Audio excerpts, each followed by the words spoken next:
Bonjour à tous et bienvenue sur Easy French. Aujourd'hui, nous sommes à la fac de lettres et nous allons poser des questions aux étudiants sur les mouvements sociaux étudiants et les mouvements sociaux en France. C'est parti. Bonjour. Bonjour, Alors, comment t'appelles-tu? je m'appelle Lou, je suis en ethnologie L3. D'accord. Et donc, je vais te poser une question un petit peu ouverte. Qu'est-ce que tu penses des mouvements sociaux étudiants qui se déroulent en France, des mouvements sociaux même de manière générale? Qu'est-ce que tu en penses? Les mouvements sociaux étudiants, je suis complètement d'accord, je suis impliquée, je suis dedans, enfin de toute façon tout le monde est concerné. Et oui, l'université devrait être gratuite et non sélective, enfin, tout le monde devrait pouvoir y aller. Et oui, pareil, pour les réformes aussi pour les étrangers. Là, on augmente le prix d'entrée en licence et en master, donc de 16, x 16 quoi. Du coup, c'est quand même assez impressionnant. Enfin, je sais pas, moi je trouve ça assez horrible. Et oui, le lien avec les gilets jaunes aussi. C'est tout. Enfin, là, Macron, le président de la France, il fait des réformes. C'est complètement libéral, mais sur tous les plans. Donc, il n'y a pas que les étudiants. Et là, les gilets jaunes, ça regroupe un peu. Enfin, c'est étendu un peu à tous les événements en France. Du coup, c'est un peu une lutte commune qui est hyper intéressante parce que là, ça bouge vraiment. Donc voilà, je trouve ça très bien. Et qu'est-ce que tu peux nous dire sur le mouvement social étudiant global tel qu'il est maintenant? Est-ce que les étudiants manifestent? Pourquoi est-ce qu'ils manifestent?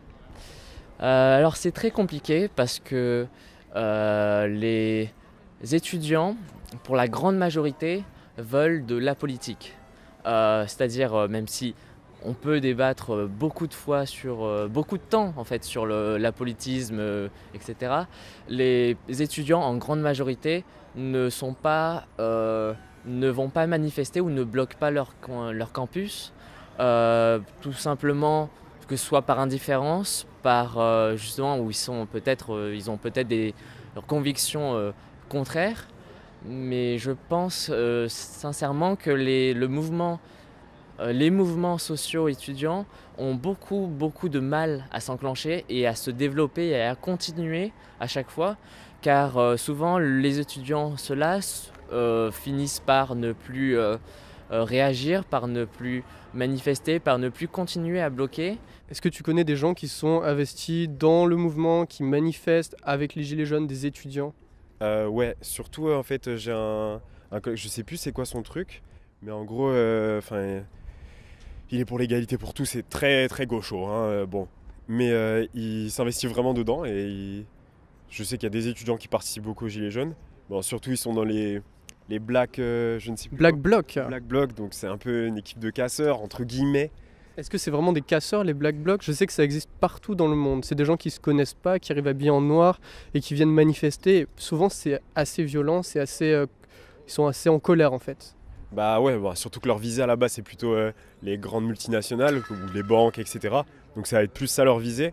Ce qui est compréhensible vu, sinon il n'y a pas le mouvement des gilets jaunes, etc. Ils cassent des McDo, Oui. ils cassent des symboles finalement capitalistes. Ouais, et après je les comprends quelque part.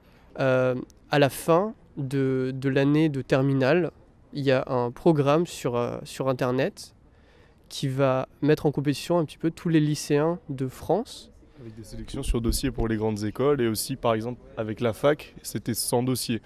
Par exemple, moi l'année dernière, j'étais en première année aux études de médecine et il n'y avait pas de dossier. Peu importe ton niveau, ton baccalauréat, etc. Un bac S était conseillé, mais tu pouvais accéder à la fac de médecine sans problème. Le problème étant de réussir sa première année de médecine. Donc oui, ça peut être mieux pour les étudiants, mais après les lycéens n'ont pas l'air très d'accord actuellement. Donc qu'est-ce qu'ils font les lycéens finalement? Actuellement, non je vais pas dire, ils font des blocus devant les lycées pour manifester. Ils empêchent les étudiants de première, seconde, terminale de rentrer dans le lycée, d'aller travailler pour manifester. Après on est libre de joindre ou de ne pas joindre le mouvement. Et je pense qu'en fait, ce mouvement est un petit peu, en quelque sorte il fallait s'y attendre. En ce sens que voilà, la mondialisation a un nombre, non contestable de bienfaits, mais il a l'inconvénient, du moins dans le modèle néolibéral dans lequel on se trouve, il a l'inconvénient d'élargir l'écart entre les classes les plus favorisées extrêmement favorisées et à l'inverse les classes les plus défavorisées. Et ce qu'on peut constater, c'est que la classe moyenne a tendance à s'effacer. J'ai une dernière question pour toi. Est-ce qu'on est si mal en France pour manifester tout le temps? Bah, tu peux répondre de différentes manières. Déjà, ça fait peut-être un peu partie du patrimoine, genre de manifester, tout ça. Mais pour moi, il y a des choses qui vont pas. Et je pense qu'on manifestera encore pendant des siècles et des siècles. Parce qu'il y a toujours des choses à améliorer. Du coup, mal, j'irai pas jusque-là. Mais on n'est pas spécialement bien non plus. Paye ton milieu. La Suisse, bonjour. Merci. Eh ben, de rien. Et bien voilà, la vidéo se termine. Allez regarder ma nouvelle chaîne French with Tony où je vais faire pas mal de nouvelles vidéos, voilà, pour vous aider comme d'habitude à apprendre le français. Donc merci à Guillaume, merci à Daphné d'avoir été là aujourd'hui pour cette vidéo, pour m'avoir aidé à la tourner. Et je vous retrouve bientôt. Aimez, voilà, partagez, tout ça. Et allez sur mon Patreon si vous avez envie d'avoir des contenus bonus et de cette manière d'améliorer votre français et de soutenir ce projet qui me tient tant à cœur. Voilà, à la prochaine, salut!